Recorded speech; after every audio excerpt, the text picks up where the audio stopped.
Chérubin Okende, nous l'avons côtoyé. On a été de bons camarades au gouvernement. C'était quelqu'un de très affable. Et donc, nous sommes très touchés, très peinés par ce qui est arrivé. Mais ce qui est inacceptable, c'est qu'il devienne une marchandise politique.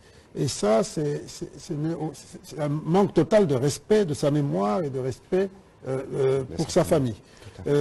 Comme vient de le dire le ministre Patrick Mouyaya, la moindre des choses dans ce genre de circonstances, c'est d'abord de faire preuve de retenue.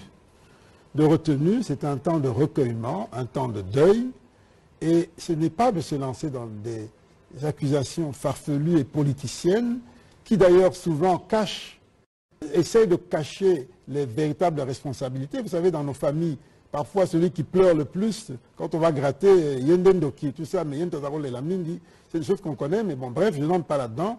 Je trouve simplement que c'est abject et ça n'honore pas notre pays. Ça n'honore pas notre pays.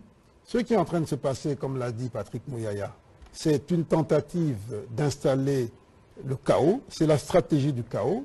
Cette stratégie du chaos, ce n'est pas un phénomène nouveau. Regardons dans notre histoire. Regardons depuis d'où nous venons.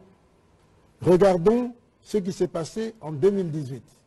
Pourquoi il y a eu cette divergence à Genève entre ceux qui voulaient le chaos, machine par machine à voter, et celui qui a dit, si on n'arrive pas à empêcher la machine à voter, on va aux élections.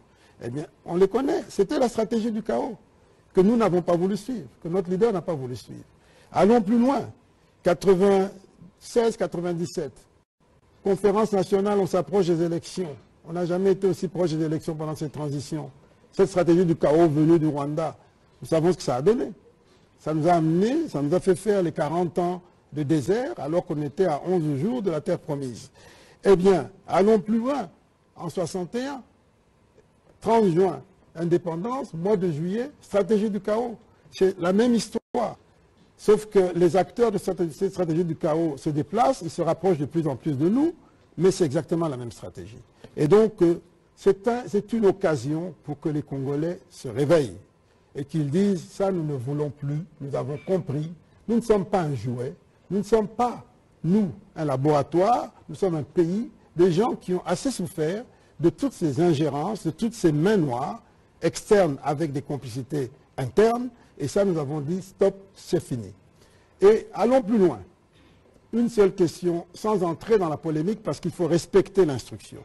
Mais en tant qu'acteur politique, on peut quand même se poser la question, la première question qu'on doit se poser, ou en tant que Congolais, c'est à qui profiterait ce crime, puisqu'il s'agit bien d'un crime.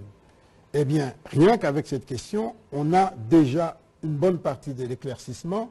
Je n'irai pas plus loin, mais croyez-moi, c'est des situations qu'on a déjà connues dans cette histoire, dans l'histoire de ce pays.